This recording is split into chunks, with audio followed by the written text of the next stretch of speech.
Tiens, vous présenter un outil de communication entre donc, le service de copropriété et le service de comptabilité. Pour cela, vous pouvez le trouver donc, dans le SharePoint Métropole Immobilias sur l'onglet Outils de gestion copro. En cliquant dessus, vous allez donc tomber sur la première page, donc l'interface de communication et d'évolution des statuts de chaque immeuble, pour pouvoir suivre en temps réel l'avancée du traitement comptable et gestionnaire. Assez simplement, vous pouvez filtrer directement en tant que gestionnaire. Donc vous cliquez sur la colonne Filtrer et vous choisissez donc directement votre nom. On va prendre l'exemple de Jennifer. Vous appliquez et là vous allez donc tomber uniquement sur les immeubles que vous gérez et qui vous concernent. Quand vous cliquez directement sur Préparation de compte, vous allez rentrer donc dans la page de votre immeuble. La première page est très synthétique, vous retrouvez uniquement le statut d'avancement, le nom de votre résidence ainsi que la ville, le nom du gestionnaire, le comptable, la date d'arrêté comptable et les différentes dates que vous allez agrémenter au fur et à mesure donc, de l'évolution de vie de la création de l'Assemblée générale. Vous remarquerez également que la visite 360 pour vos visites d'immeubles sera également disponible dans l'outil après réalisation. Vous pouvez donc directement cliquer dans la page immeuble et là vous allez donc avoir toutes les informations sur la copropriété, l'adresse, le code postal, le nombre de lots, l'assistant également, les honoraires de base, le numéro TetraWin, le service contentieux et au fur et à mesure on pourra rajouter des informations. Un prérequis sera à faire à votre niveau sera de rajouter au fur et à mesure les numéros d'immeubles de Millennium, tout simplement parce que j'ai pas pu les migrer. Le reste des informations a pu être directement migré.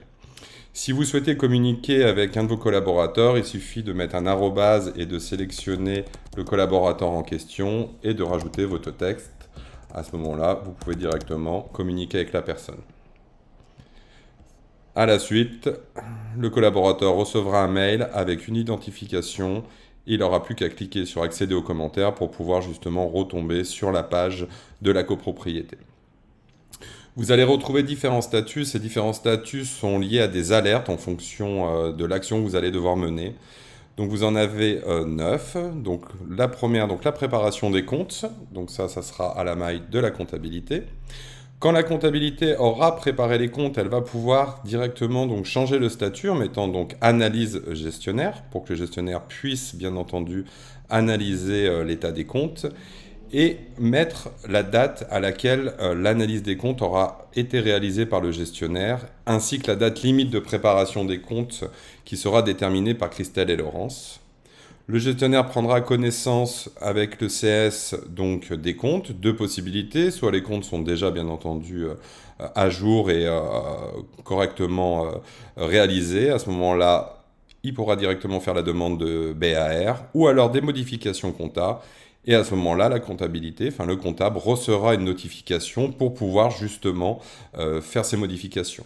Vous pouvez tout à fait demander vos modifications en commentaire ou vous pouvez les gérer via Millennium.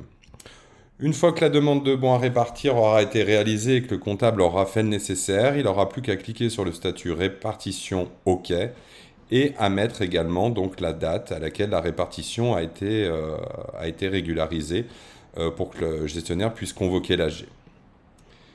La convocation de l'AG est envoyée. Pensez bien entendu à mettre votre date d'AG en fonction de mettre si le PV a été diffusé. Ne pas oublier également, mais à ce moment-là, vous pouvez mettre le statut après la diffusion du PV en immatriculation afin de ne pas oublier de modifier donc l'IMAT. Une fois que les 8 catégories auront été bien entendu réalisées, vous n'avez plus qu'à cliquer sur exercice N+1. Ça signifie que nous basculons sur un nouvel exercice et qu'on rebasculera sur préparation des comptes. Donc, je vous résume comment retrouver vos comptes, enfin vos immeubles. Vous pouvez donc directement sélectionner le gestionnaire filtre épars, mais également le comptable filtre épars pour pouvoir tomber uniquement sur les biens qui vous intéressent. Voilà donc la première mini formation tuto pour que vous puissiez appréhender le nouvel outil de gestion. Voilà, je vous souhaite une bonne fin de journée.